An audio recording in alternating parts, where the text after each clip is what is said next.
রাত ১২টার সময় জামাইকে চাউলের রুটি বানিয়ে খাওয়াইলাম মাংসের ঝোল দিয়ে খাওয়ার জন্য। এই জীবন সংসার বড় মধুময়, যদি গো সেখানে ভালোবাসা রয়।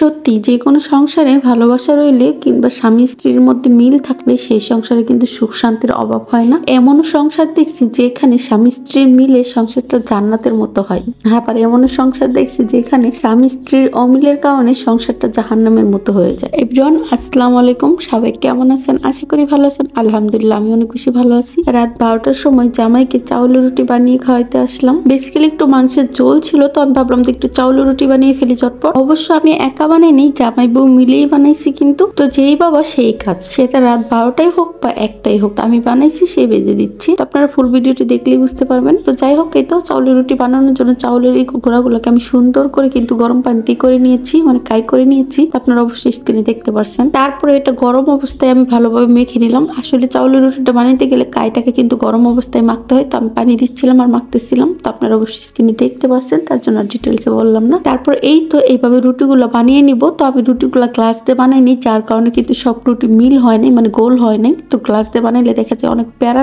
গ্লাস দিয়ে বানাইতে গেলে অনেক প্যারা প্লাস অনেক টাইম লাগে। তার জন্য এইভাবে বানিয়ে নিলাম। আমরাই তো খাবো, আসলে অন্য কেউ তো খাবে না। তো যাই হোক, এই তো দেখেন, তারপর কিন্তু অনেক সুন্দর হয়েছে। এই তো এইভাবে আমি সব রুটিগুলো বানিয়ে নিব। তো আর হ্যাঁ, আজকে কিন্তু প্রথম আমি, মানে জীবনের প্রথম আজকে চাউলের রুটি বানাচ্ছি।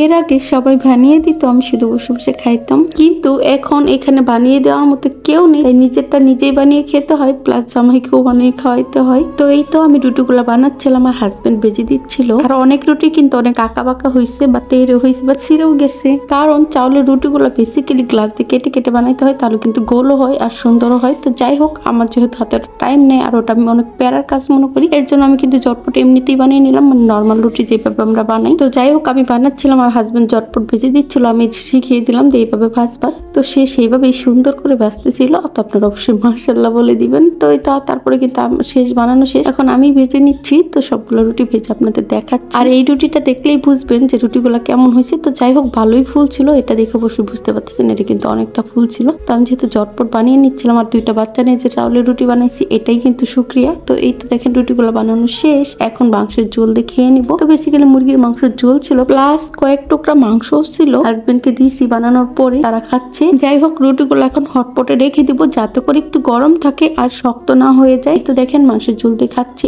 অনেক বেশি মজা। ভাবছিলাম যে গরুর মাংস রান্না করবো, পরে ভাবলাম যে কালকে যেহেতু মুরগি খাইছি, তো আজকে আর না রান্না করি, এর জন্য আর গরুর মাংসটা রান্না করি নাই। আরেকদিন গরুর মাংস কিংবা হাঁসের মাংস দিয়ে চাউলের রুটি বানিয়ে খাওয়াবো হাজবেন্ডকে। তো ভিডিওটি কেমন হয়েছে অবশ্যই কিন্তু কমেন্টে জানাবেন। আর হ্যাঁ, ভিডিওটি আর লং করতে চাচ্ছি না, তাই আজকের মতো এখানে বিদায় নিচ্ছি। সবাই আমাদের জন্য অনেক অনেক অনেক বেশি দোয়া করবেন। টেক কেয়ার এন্ড আল্লাহ হাফিজ।